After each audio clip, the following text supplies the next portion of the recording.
So when you walk into this hotel, you can't avoid the rumors. There's a rumor every 10 feet. Yeah. Now here you can't avoid it, but when you're home, are you getting the speculation and the rumors, and are you just as curious because maybe Brian Cashman was in a meeting and you didn't get that phone call, and all of a sudden you guys have been attached to a new name? How closely are you following this at home? I follow closely. I have a lot of other people's phone numbers that are in that room as well. It's not just Brian, so I can call a lot of different people and get a lot of information. You know, I'm curious. I don't think we've ever asked you this. So do you follow Twitter? Are you on Twitter? No, do you I check do not. the No, I do stories not. at all? No. I'm disappointed. Are you disappointed, Meredith? He's Actually, not following us on Twitter. He's not even on Twitter. I do know that, though. I was trying to get him during a Joe Girardi show to get on Twitter. I still think there's hope for this upcoming season, but I don't know. I've seen too many people get in trouble on Twitter, and I'm getting enough trouble on my own. I don't know. I feel like you'd be all right on that. I think you would know better than that. But looking at the team as a whole, with the uncertainty right now, how difficult does that make your job? And how difficult do you foresee your job being this upcoming season, knowing you have, again, veteran guys where you're really going to have to manage them to make sure they stay healthy throughout the course of the season? Well, the good thing is I've got some experience the last couple of years of managing our older players, and I think they have an understanding of what I'm trying to do, and I'm trying to keep them healthy and fresh and on the field. I don't get too caught up, you know, we don't have a right fielder, we don't have a third baseman right now. If it was February 1st, I would be concerned. But there's a lot of things that happen in the next 2 months, the way things shake out. You just kind of wait, you sit back, and you know that going into spring training, you're going to have a very good team. But what's your patience level like over that? Because you'd like to know who your 25 guys are, who you're going to battle with. And sometimes, like last year, I think Raul Ibanez didn't even sign until January. Yeah, my patience level is pretty good because I understand how it works. And I understand that, you know, some free agents aren't in a hurry to sign. They want to see what's out there. They want to let other guys fall into place, and maybe their demand goes up a little higher because of that. So it just takes time. Joe, how about the philosophy that Brian has incorporated where a lot of one-year deals, and sometimes with your bench players, that's what is going to happen. Ibanez, Chavez, very successful for you guys in that regard. Andrew Jones for half a season. Do you think that that is the philosophy that the Yankees will have going forward? It could be.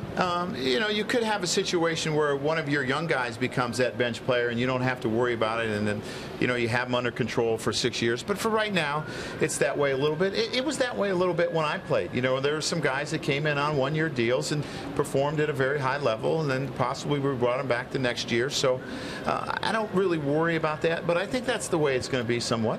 You look at things now, that number 189 has been thrown around a lot for 2014, and obviously you don't have to worry about that number, but do you see things from your way that they're approaching things a little bit differently? Typically the Yankees had been the team that goes out and gets that free agent. How different is that for you?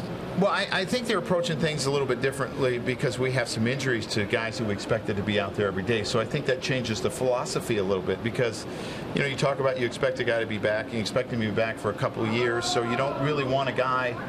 You know, you don't want to sign a guy for 4 years. Now you have two guys at the same position. So I think there's reasons we're approaching it a little bit differently. But, you know, it could change a little bit in the future because of that number. Well, that's a challenge to get under that number. One of your challenges, it was last year, certainly the case in this year, balancing players, injuries, time off, guys getting rest.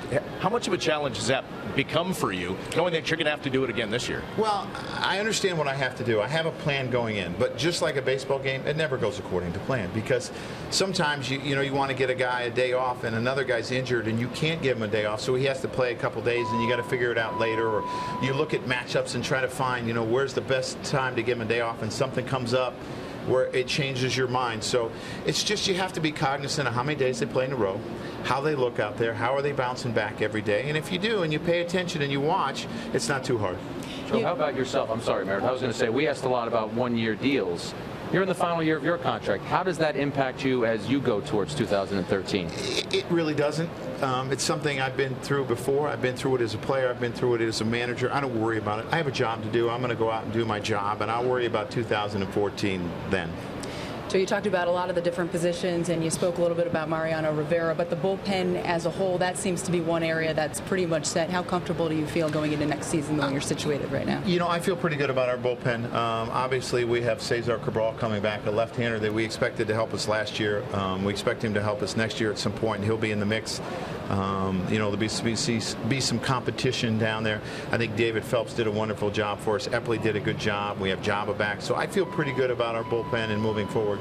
Quick final question before we go. We are in Music City, USA. Will you get out of the hotel room? Will you go listen to some country music? You know, I would like to. I would love to see a country concert, but it's probably not going to help.